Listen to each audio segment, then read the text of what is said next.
अरे किसकी याद में समा जाएंगे? कौन? एक नाम नहीं उसका। ये शिव का तो नाम नहीं होता है, उसकी तो आत्मा का ही नाम होता है, परम ब्रह्म। क्या कहा? परम नाम कहने से समझ में नहीं आएगा, ब्रह्मलोक कहने से समझ में नहीं आएगा। क्या कहने से समझ में आएगा? जिस मुकर्रर रथ में प्रवेश करता है वो पुरुष तन होने के कारण जो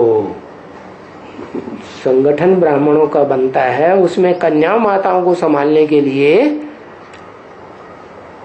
नाम चाहिए ना, और पूरी पालना करनी है कन्या माताओं की, कुमारों की, बुड्ढों की, बच्चों की।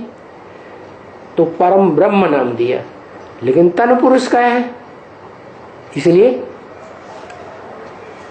जरूर कोई कन्या को ही निमित्त बनाया जाए तो ठीक है। सवाल यहां पर आंखों का था। ऊपर वाली आंख तो राइटियस हो गई, नीचे वाली आंख सबसे बड़ा काम करती है विनाश का। उसका आधार क्या है? क्यों विनाश किया? कि कोई भी पसंद नहीं आया।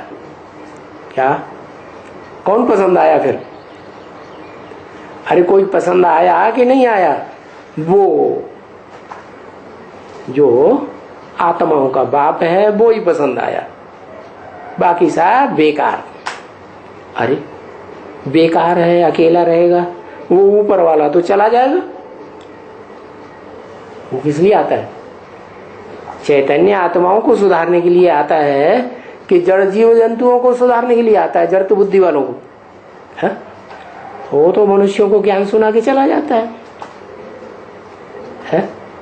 ज्ञान इस सृष्टि पर फैल गया, फिर उसे रहने की दरकार है, उसका काम पूरा हो गया। फिर है हाँ, वो कोई न कोई को जिस मुकर्रर रथ में प्रवेश करता है उसको आप समान बना के जाता है। इसलिए वो आप समान बना हुआ व्यक्तित्व जिसका नाम शंकर है, वो ही नाम उसके साथ जोड़ा जाता है। आप समान बन गया तो दोनों हो गए ना, शिव भी हो गया और साथ में क्या हो गया? शंकर भी हो गया। शंकर बना मूर्तिमान, मूर्ति वाला, और शिव बना निराकारी स्टेज। तो निराकारी स्टेज जो है वो फिर देखती है कि उस एक के सिवाय इस दुनिया में कोई निराकारी आत्मा नहीं है जिसको इस दुनिया में रखा जाए शरीर के साथ, तो सबको खलास कर दे। क्या? परा प्रकृति हो या अपरा प्रकृति हो चैतन्य में, क्या उनका भी शरीर खलास होगा कि रह जाएगा? है? रह जाएगा? नहीं, खलास। तो खलास करना है तो दृष्टि कैसी हुई? वक्र दृष्टि कहें या राइटियस दृष्टि कहें? वक्र दृष्टि। क्यों भाई? पराशक्ति को तो ऐसे नहीं देखना चाहिए। कैसे? टेढ़ी दृष्टि से। क्यों? क्यों नहीं देखना चाहिए? कोई कारण?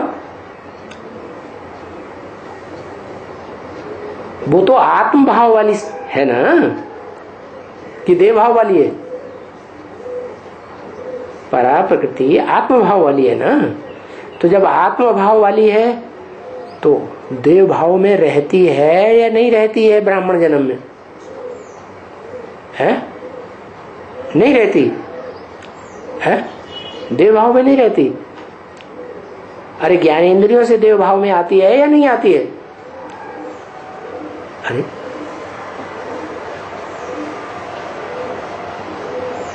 आती है ना। आती है तो क्यों आती है?